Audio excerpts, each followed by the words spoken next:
पिताजी कहते थे कि बीकानेर वाला कौन है। बीकानेर वाला एक परिवार है कि परिवार में माँ जैसे अपने बच्चे को सर्वश्रेष्ठ खाना देने की कोशिश करती है। जैसे एक परमात्मा के मंदिर में कोई जाता है तो हम वही ट्रेनिंग बच्चों को देते हैं, स्टाफ को देने की कोशिश करते हैं। इस कार्यक्रम के प्रायोजक हैं Bharat test house, Indian astro science, Singhals men's wear, Shri Khatu Shyam Delhi Dham. नमस्कार, आप देख रहे हैं हमारा खास कार्यक्रम। नमस्कार, आप देख रहे हैं न्यूज़ 81 का खास कार्यक्रम हमारी बात और मैं हूं आपके साथ अनामिका। आज हमारे साथ उपस्थित हैं भारत की सबसे बड़ी मिठाई की ब्रांड जो है मानी जाती है बीकानेर वाला के जो ओनर हैं नवरत्न अग्रवाल जी। हालांकि 100 साल आप समझ सकते हैं कि एक सदियां होती हैं 100 साल की, उससे भी ज़्यादा समय हो गया है इस ब्रांड को और अब तक इसने अपने ब्रांड को पहचान जो कहते हैं वो बना कर रखी है। उसकी गुणवत्ता हो या चाहे लोगों का भरोसा हो, वो अब तक इसके साथ बना हुआ है। तो आइए नवरत्न जी से ही जानते हैं उनके जीवन के कुछ कहते हैं कुछ ऐसे पहलुओं के बारे में जिनके बारे में शायद हमारे दर्शक अब तक जानते नहीं होंगे। तो आइए उनसे पूछते हैं और बात करते हैं। सबसे पहले तो आपका बहुत बहुत स्वागत है नवरत्न जी। धन्यवाद जी न्यूज़ 18 का, और आपका भी बहुत बहुत धन्यवाद, आप हमसे इंटरव्यू लेने आए। बहुत बहुत धन्यवाद, थैंक यू। सबसे पहले तो सर मैं आपसे जानना चाहूँगी कि 100 साल बहुत लंबा समय होता है, तो एक छोटी सी कहेंगे जर्नी के बारे में जाने की कैसे शुरुआत हुई और यहाँ तक का सफ़र कैसे तय किया। ये हमारे दादाजी परदादाजी बीकानेर से स्टार्ट हुआ और वो मिठाई और का काम करते थे। तो वहाँ से धीरे धीरे स्टार्ट करते हुए दिल्ली आए। तो जब दिल्ली आए तो हमारा चांदनी चौक से काम स्टार्ट हुआ। चांदनी चौक, करोल बाग मिठाई की दुकान थी। यहाँ फादर और ताऊ जी आए थे। अब उनको लगा कि और काम की और लोगों की ज़रूरत है, क्योंकि डिमांड बहुत थी जब लेके आए तो उन्होंने डे बाय डे हमारे घर के मेंबर्स बढ़ते रहे, वहाँ से आते रहे और ये एक छोटी सी दुकान से हमारा एक बहुत बड़ा साम्राज्य बनता चला गया। जब यहाँ पे लाए तो लोगों ने इसको माल को पसंद किया और पसंद करने में हम डे बाय डे जो डेवलपमेंट थी आज की तारीख में, जो लोगों को ज़रूरत थी, जो हाइजीन में ज़रूरत थी, जो क्वालिटी में ज़रूरत थी, जो मशीनों की ज़रूरत थी, जो लैब और टेस्टिंग की ज़रूरत थी, जो आज समाज में सिस्टम हो सकती है, वर्ल्ड में सिस्टम हो सकती है, उस पर हमने इंटरेक्ट किया, बातचीत करी और हमने जिम्मेदारी समझी कि हम खाने पीने की हमारी जिम्मेदारी है कि हम लोगों को बेस्ट फूड दें। पिताजी कहते थे कि बीकानेर वाला कौन है। बीकानेर वाला एक परिवार है कि परिवार में माँ जैसे अपने बच्चे को सर्वश्रेष्ठ खाना देने की कोशिश करती है। जैसे एक परमात्मा के मंदिर में कोई जाता है तो हम वही ट्रेनिंग बच्चों को देते हैं, स्टाफ को देने की कोशिश करते हैं कि मन से और भाव से उसको परमात्मा मानना है कि जिसके लिए हम खाना बना रहे हैं, फूड बना रहे हैं, और उसको सिस्टम, उसके हेल्थ का ध्यान रखते हुए हम कैसे देना है। तो उस पर निरंतरता है हमारे अपनी टीम के साथ में। हम अपनी मदर को भी हम देखते थे खाना बना के अपने हाथों से खिलाती, ताकि उनके प्रति हमारे पास प्रेम रहे, अपने हाथों से खाना के बनाना। फादर आज की तारीख में भी ध्यान रखते हैं कि उनको हम, उनका व्रत है तो व्रत में उनको फ्रूट्स है, कुछ और देना है, कि उनका आज भी बातचीत होती रहती है। फादर इतने फ़ोन करते हैं आज की तारीख में, इतने लोगों से बातचीत करते हैं, स्टाफ से हर मिनट की रिपोर्ट लेते हैं, हर मिनट क्वालिटी कैसे जा रही है, कैसा है, कैसा स्वाद है, क्या नहीं है, टेस्ट करते रहते हैं, देखते रहते हैं। तो ये एक निरंतरता है कि आज की तारीख में जो डेवलपमेंट्स आ रही है, निरंतरता है अपनी डेवलपमेंट की, निरंतरता है फैक्ट्रीज, इंडस्ट्रीज़, क्योंकि पहले हम लोग सप्लाई नहीं कर पाते थे। अब इंडस्ट्री लगानी पड़ी तो ज़रूरत हो गई कि लोगों सप्लाई डिमांड ज़्यादा थी, तो इंडस्ट्री पे इंडस्ट्री लगाते चले गए। आज की तारीख में हमें गवर्नमेंट भी हर जगह सपोर्ट करती है और हम भी हर तरह से बेस्ट एफर्ट्स करते हैं ताकि हम लोगों को श्रेष्ठ भोजन दे सकें। एक परिवार, एक परमात्मा, क्योंकि सबके अंतस में एक परमात्मा तत्व है, उस तत्व को देने की कोशिश है। जैसा कि मैंने शुरुआत में भी कहा 100 साल का सफ़र है और मैं उम्मीद करूँगी, मैं ये प्रार्थना करूँगी कि ये सफ़र आगे भी चलता जाए। लेकिन कोई एक ऐसी सीक्रेट कि लोगों का विश्वास अब तक बना हुआ है, क्योंकि इन 100 सालों में हम मान सकते हैं कि बहुत सारे ब्रांड आए होंगे, गए होंगे, मार्केट में और भी ब्रांड हैं, लेकिन फिर भी अपनी पहचान को बराबर बनाए रखना और लोगों का भरोसा अपने साथ बनाए रखना, तो कोई एक सीक्रेट जो आप हमारे साथ शेयर करना चाहो।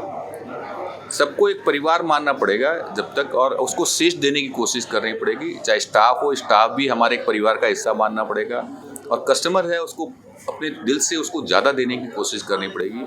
जब कस्टमर को अल्टीमेट सेटिस्फेक्शन दे पाएंगे तभी कस्टमर्स कंटिन्यूस मान पाएंगे। जैसे मैंने पिछली बार भी कहा कि परमात्मा मानना पड़ेगा हमें मन से और भाव से। जब हम परमात्मा मानेंगे तो हम परमात्मा के पास कौन सी चीज़ लेके जाते हैं, जो मेरी सर्वश्रेष्ठ चीज़ है। हमारे भाव वो शुद्ध और पवित्र हो। मेरा मन से ही जब तक शुद्ध नहीं होगा, पवित्र नहीं होगा, मैं कस्टमर से प्यार नहीं करूँगा, मैं अपने स्टाफ से प्यार नहीं करूँगा, तो वो चीज़ें मैं दे भी नहीं पाऊँगा, डिलीवर नहीं कर पाऊँगा। और क्वालिटी देनी है तो पैकेजिंग जो आज की तारीख में रिक्वायरमेंट है वो पूरी करनी पड़ेगी, हाइजीन पूरी देनी पड़ेगी, सर्विसेज पूरी देनी पड़ेगी, एटमॉस्फेयर वहाँ का बेटर करना पड़ेगा, कंटिन्यूस उसमें रिसर्च एंड डेवलपमेंट करनी पड़ेगी, साथ में कॉम्पिटिटर्स को भी देखना पड़ेगा। आज के लोगों के स्नैक्स है और रिक्वायरमेंट है, उनको डिलीवरी देखनी पड़ेगी कि जहाँ जहाँ लोगों को ज़रूरत है, भाई आज वर्ल्ड वाइड ज़रूरत है तो हम वर्ल्ड वाइड जा रहे हैं। बीकानो के नाम से नमकीन है, सब जगह जा रहे हैं, बीकानेर वाले के नाम से वर्ल्ड वाइड आउटलेट्स खोल रहे हैं। आज हमारे 135 से ज़्यादा आउटलेट्स हैं। हमारी इंडस्ट्रियां हैं, जैसे 25 एकड़ में हमारी अब ग्रेटर नोएडा में ये नोएडा एक्सटेंशन में यमुना एक्सप्रेसवे में बन रही है, तो उसमें डेवलपमेंट कंटिन्यूस चल रही है। पहले हमने एक फैक्ट्री लगाई लॉरेंस रोड फरीदाबाद, फिर हमने राई में कंटिन्यूस फैक्ट्री पे फैक्ट्री लगाते चले गए, क्योंकि लोगों की रिक्वायरमेंट बढ़ती रही। किराए पे भी लेते रहे, आउटलेट किराए पे भी लिए, लोगों ने भी अपनी जगह दी, फ्रेंचाइज भी दी, और फिर कंटिन्यूस क्योंकि क्वालिटी जानी है तो उसमें हमें R&Ds भी करनी पड़ेगी। रॉ मटेरियल जितना बढ़िया होगा हमें हर चीज़ सर्च करनी पड़ेगी, वही वर्ल्ड में कहाँ सबसे बढ़िया रॉ मटेरियल्स में है और हमारा रॉ मटेरियल कैसे बेस्ट हो सकता है। दूध है तो दूध बेस्ट कैसे हो सकता है। अब काठमांडू में भी खुला तो हमारे आंगन के नाम से था, तो वहाँ पे भी हमारे भाई साहब गए तो बड़े भाई साहब उन्होंने वहाँ देखा दूध कैसे हो सकता है बेस्ट और क्या चीज़ें बेस्ट हो सकती है, और वो उनमें जूझना पड़ता है, उसमें काम में मज़ा आना चाहिए। क्योंकि हमारे मैं फादर और ताऊ जी को सबको देखता था, सबको काम करने में मज़ा आता था। आज वही परिवार में बच्चों को भी है, सबको है, तो काम सबसे ज़्यादा, काम में ही अगर उत्सव बन जाए, काम ही प्रेम हो जाए, तो नेचुरल है कि सबको जो भी काम कर रहा है, मैं ये कहता हूँ कि जो अपने कहना चाहता हूँ कि सभी के लिए, तो काम उत्सव बन जाएगा तो नेचुरल है कि आपके 100% रिजल्ट बेस्ट निकलेंगे। कभी आप बैक में नहीं रहोगे और नई चीज़ों को देखते रहोगे, समाज में क्या हो रहा है, नहीं हो रहा है, क्योंकि प्रत्येक बंदा आपको बहुत कुछ सिखाता है। आपका जो कंपटीशन वर्ड है, कंपटीशन नहीं होता, कॉम्प्लीमेंट्स होता है, वो आपको बहुत कुछ सिखाता है। वो कैसे कर रहा है, दूसरे और लोग क्या कर रहे हैं, क्योंकि प्रत्येक छोटे से छोटा ब्रांड, बड़े से बड़ा ब्रांड, सबके पास अपने अपनी कोई यूनिक आइडियाज़ होते हैं, अपनी नई नई थॉट्स होती है। अगर हम प्रत्येक को देखते रहें वर्ल्ड वाइड क्या हो रहा है, क्या डेवलपमेंट्स आ रही है, वर्ल्ड में लोग क्यों लाइक कर रहे हैं, नहीं कर रहे हैं, तो हमें अपने आँखों को एक जागरण रखना पड़ेगा, होश रखना पड़ेगा, एक है ना प्रेम रखना पड़ेगा। बहुत चीज़ें हैं, वो प्रत्येक चीज़ है और कंटिन्यूस में एक रिसर्च चढ़ी पड़ेगी, क्योंकि जब तक सरलता, सहजता, प्रेम और ये सब चीज़ें अंतस की गहराइयों में नहीं होती ना, कोई भी डेवलपमेंट नहीं होती। खाली ऊपरी तौर में बातें करेंगे तो वो ऊपरी तौर में रहती है। डेवलपमेंट के लिए बड़ी गहराइयाँ चाहिए होती है, वो हमारे अध्यात्म बहुत बड़ी सपोर्ट करता है। जैसे आपने अभी आध्यात्म की बात की और मैं ऑफ कैमरा भी आपको सुन रही थी, और जो हमारी एक छोटी सी बातचीत हुई है, मैंने आपको एक चीज़ नोटिस करी कि आप बहुत ही सकारात्मक सोच के व्यक्ति हैं, काफ़ी खुश मिजाज इंसान हैं, और मैंने देखा आपका परमात्मा पे बहुत ज़्यादा भरोसा है। तो किसी आप गुरु को मानते हैं, या फिर मैं एक बहुत ही सरल सवाल पूछूं कि क्या आगे जाकर आपका अध्यात्म की ओर भी जाने का कुछ विचार है, तो उसके बारे में आप बताएं। अध्यात्म क्या है कि मैं समझता हूँ कि जीवन जीने का श्रेष्ठ तरीका है। अध्यात्म का क्या मतलब होता है कि एक परिवार है। मैंने अपने अंतस में जो अनुभव करता हूँ, मेडिटेशंस है, सबसे बड़ी सपोर्ट करता है, एक मेडिटेशंस करता है। मेडिटेशंस हमें होश में लाने की कोशिश करता है। ध्यान का मतलब है कि हमारे अंतस में अनंत एनर्जीज हैं, जहाँ प्राण है, गहराइयों में अगर अनुभव करते हैं, जहाँ प्राण है वो परमात्मा है, आत्मा है। अगर उसको पॉजिटिविटी के साथ जोड़ दो, प्राणों को पॉजिटिव के साथ जोड़ दो, तो परमात्मा, परम आत्मा, और परमात्मा, हम मन से आलसी ना हो, नेगेटिविटी विष है और पॉजिटिविटी अमृत है। अगर हम नेगेटिविटी को जगह पॉजिटिविटी को ध्यान करने लग जाएं, क्रोध को ध्यान करने की जरूरत नहीं, क्रोध को ध्यान करो, क्रोध आता रहेगा, नेगेटिविटी को ध्यान करते रहेंगे, वो ध्यान आते रहेंगे। हम अगर पॉजिटिविटी में ध्यान देंगे तो हमारी सारी एनर्जी, सारा समय हम उस एनर्जी पे पूरा लगा देंगे। जितना हम पॉजिटिविटी में दिमाग लगाएंगे तो नेगेटिविटी अपना आप निकल जाएगी, फिर उसके प्रति सरलता रहेगी। कोई गलती भी करता है, जैसे ईसा मसीह है, ध्यान आते हैं कि ईसा मसीह पे कीलें भी ठोकी जा रही है, तो क्योंकि आनंद के परम प्रकाष्ठा में है, तब भी वो क्या कहते हैं, हे परम पिता परमात्मा, इन्हें माफ़ करना, इन्हें नहीं मालूम ये क्या कर रहे हैं। हमारे कृष्ण जी को देखते हैं तो हर वक्त मुस्कुराते रहते हैं, और मैं हनुमान जी को देखता हूँ तो हमारे क्या लिखा हुआ है, जय हनुमान ज्ञान गुण सागर, जय कपीस तहु लोक उजागर, राम अद्भुत अतिलुत बलधामा अंजनी पुत्र। एक एक शब्द में ज्ञान और गुणों के सागर, जो ज्ञान को जानते हैं और गुण के तत्व को जानते हैं, और अतिलुत बलधामा है, हमें बलशाली बनना पड़ेगा और गुणों को जानना पड़ेगा, और कंटिन्यूस में हम जानते रहेंगे कि ये तत्व कितना काम कर रहा है, नहीं कर रहा है, तो गुणों को जानते रहेंगे, नेचर को जानते रहेंगे। जैसे जैसे हम नेचर को जानते हैं, हम अपने आप को जान पाते हैं। मैं कौन हूँ, मैं क्या कर सकता हूँ, मैं कैसे सबको अपना परिवार का हिस्सा बना सकता हूँ। जब तक हम पूरे ब्रह्मांड को अपना परिवार नहीं मान लेते, प्रत्येक जो सराउंडिंग में उनको अपना परिवार नहीं मान लेते। परिवार कौन होता है? जिसके लिए हमें सर्वत्र देने के लिए मन करता है। माँ को क्या है, मेरे बेटे को मैं सर्वत्र सबको दे दूँ, और वही चाहती है कि सर्वश्रेष्ठ खेल जाए, मैं भी सर्वश्रेष्ठ खेलूँ और दूसरों को भी सर्वश्रेष्ठ सपोर्ट करूँ। किसी प्रकार से संकोच ना हो, भय ना हो, अथाह शक्तियों को भी महसूस करते हैं। जब हम ध्यान करते हैं अपने अंतस की शक्तियों को, माँ दुर्गा की शक्ति दिखाई देनी चाहिए, हनुमान जी की शक्ति दिखाई देनी चाहिए, रोम रोम में ब्रह्मांड की सारी शक्तियाँ दिखाई देनी चाहिए। हवा में भी पूरी शक्तियाँ हैं, देखते हैं सारे कितने तूफान भी आते हैं, सब कुछ आते हैं, उनसे हम कैसे प्रेम कर सकते हैं। हम अंतस से उनको इतना प्यार करें ताकि वो हमें नेचर सपोर्ट कर सकते हैं, हम एक उत्सव बन जाए हमारा जीवन। तो नेचर अध्यात्म क्या है कि हमें आसमान में छुआने की ताकत लेके आता है, क्योंकि हम परमात्मा अपने बच्चे को, मैं कहीं अनुभव करता हूँ, परमात्मा से कम नहीं बनाता, और वो हमारे रोम रोम में उनका जीवन है। वो जो जीवन है वो परमात्मा तत्व है। हम सर्वश्रेष्ठ कैसे जी सकते हैं, उसको हमें अनुभव करना पड़ेगा। ये बातें कहने से नहीं हो सकती, ये तो अनुभव की चीज़ है। प्रत्येक बंदे को आंख बंद करके सरल सहज, क्योंकि निर्मलता होगी तो हम इस नदी के बहाव के साथ बह पाएंगे, इस हवा के साथ बह पाएंगे, इस एनर्जी के साथ, क्योंकि एनर्जी तो रोम रोम में एनर्जी बह रही है, रोम रोम में शक्तियाँ बह रही है।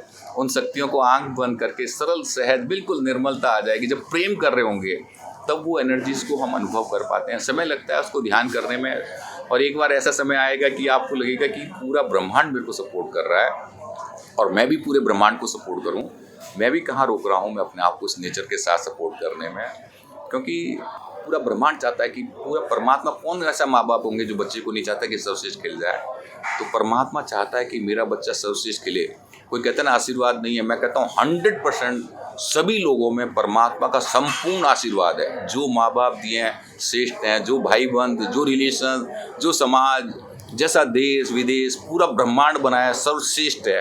हमें उसको सर्वश्रेष्ठ को अनुभव करके मुझे अपने आप को बदलना है, किसी और को नहीं बदलना, क्योंकि जो जिसको बनाया परमात्मा ने बनाया, परमात्मा मुझसे श्रेष्ठ है, मैं परमात्मा से बड़ा नहीं, मुझे किसी को बदलने की ज़रूरत नहीं है। मेरे प्रकाश से, मेरे ध्यान से, मेरे ज्ञान से, मेरे विज्ञान से, मेरे कोई चीज़ से, मेरे खुशबू से कोई बदलता है वो अलग चीज़ है, लेकिन मुझे किसी को बदलने की कोशिश नहीं है।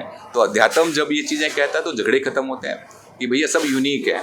जब मैं अपने बीवी को चेंज करना चाहूँगा, मैं बच्चों को चेंज करना, कहता हूँ राइट ही नहीं है मेरे पास किसी को बदलने का, मुझे बहना पड़ेगा। मैं फादर को देखता हूँ तो फादर 24 घंटे काम कर रहे हैं, उनको देख के मैं बदलता हूँ।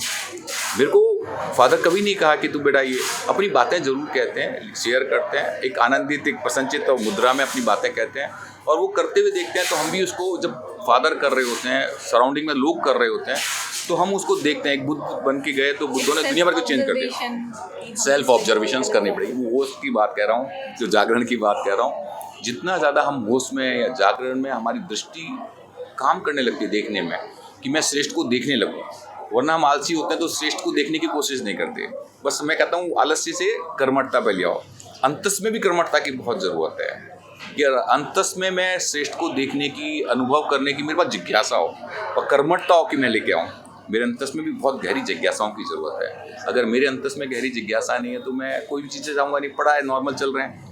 तो आलसी लोग एक मृत्यु का रूप है, दूसरा एक कर्मठता, एक आसमान को छुआने की ताकत है। तो अध्यात्म हमारे जो जीवन में लिखा हुआ है, वो अध्यात्म की जितनी भी कहानियाँ लिखी हुई है, रामायण लिखी हुई है, तो रामायण को अगर हम ध्यान करते हैं तो भाई के साथ रिलेशंस क्या, भाभी के साथ रिलेशंस क्या, परिवार के साथ रिलेशंस क्या, एक उच्चतम मर्यादा जीवन जीने का तरीका है जो हमारे रामायण के रूप में ये दुर्गा के दिखाते हैं। तो कितनी शक्ति है, कितनी ममता है। जब हम उनको फील करते हैं तो अथाह शक्ति को हम अनुभव कर पाते हैं।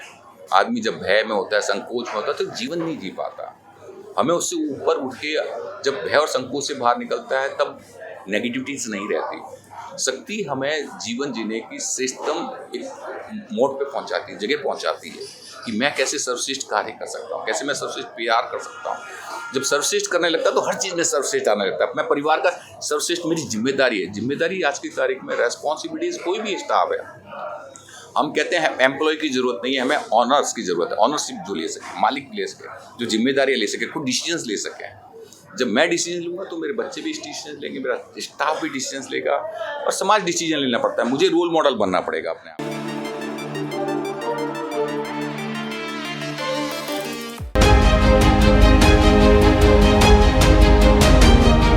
नमस्कार, आप देख रहे हैं हमारा खास कार्यक्रम। इस कार्यक्रम के प्रायोजक हैं Bharat test house, Indian astro science, Singhals men's wear, Shri Khatu Shyam Delhi धाम।